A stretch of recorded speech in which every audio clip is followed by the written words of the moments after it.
Ungi tuzui ole naute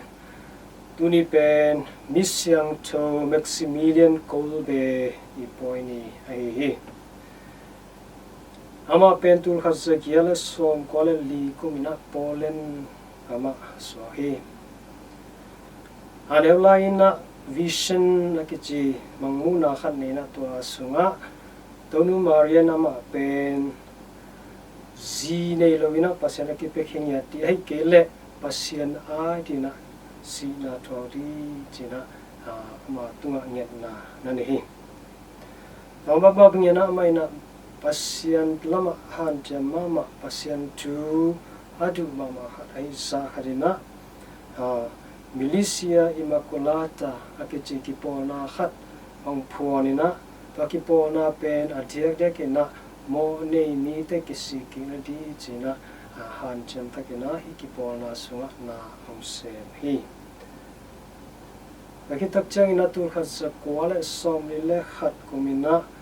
uren gama om na ji kal ka tena ama manuhi amat kitak changina Oswald akichi kema pokena to campaign asidi te kitana di mun ahi to thung sunga alu takchena ma zung amai up na kha so to loin athung kiat pi mi te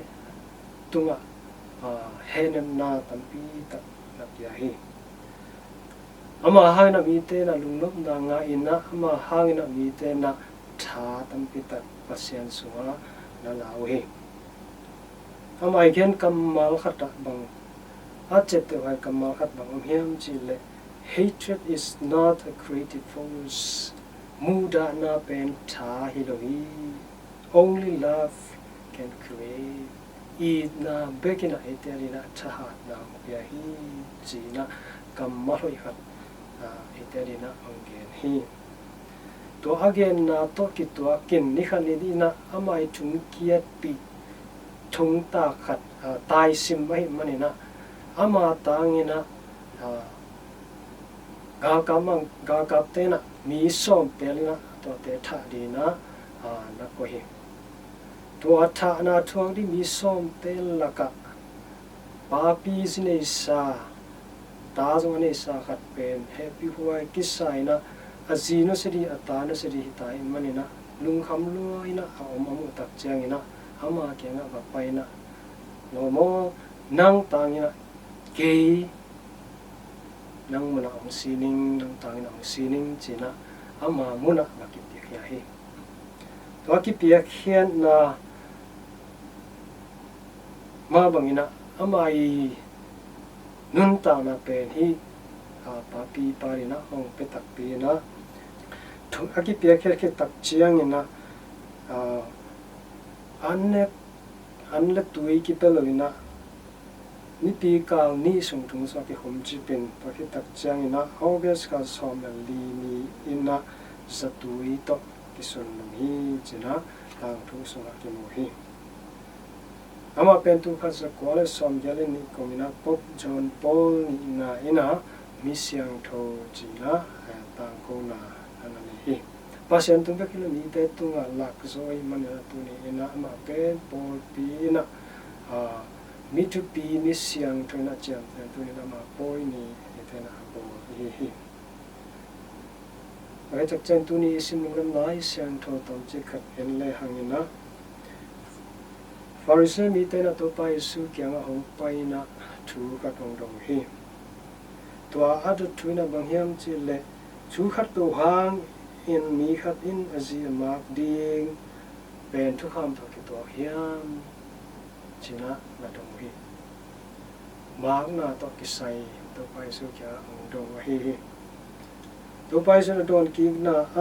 a ki pat chilin piang sak pa pasian ina numele pasal bo hi chuang ina pasalin anu apa anu sia ina azi to ki gomling ama te gel ni hinon loina chi khat kum khat so hi chi lai siang tho suma sim ne hilo lai hiam toy man ma te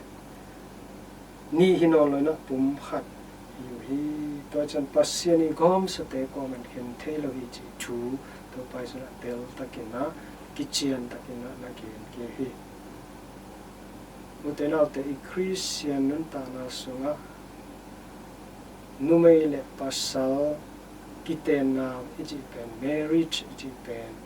earina asyang tohi sacrament tohi kingaina kiteng ziaw chi theilowa etena akinga ikitak chiangena amauten pasian male polpi maya kichiamina kakte ka goiren kasi jongina unten piri hi china pasian mai polpi te maya kichiamoi to kichiam na pen covenant zong kichi bring in kichi tamana hi covenant chi pen chikma hunina akki pel thei lo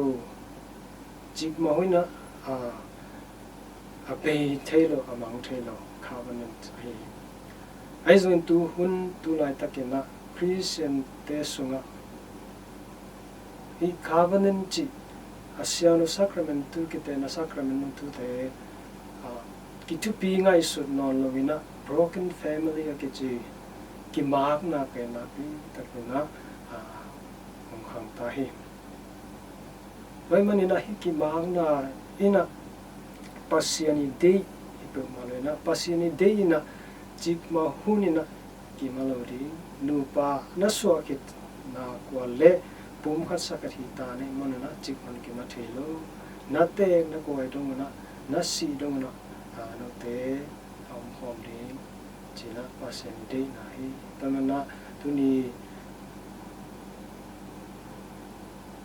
zile pasal nu pakal sunga zena tampi takum kharin hi aki manuam aki mak som le aki makhin tampi takum le hi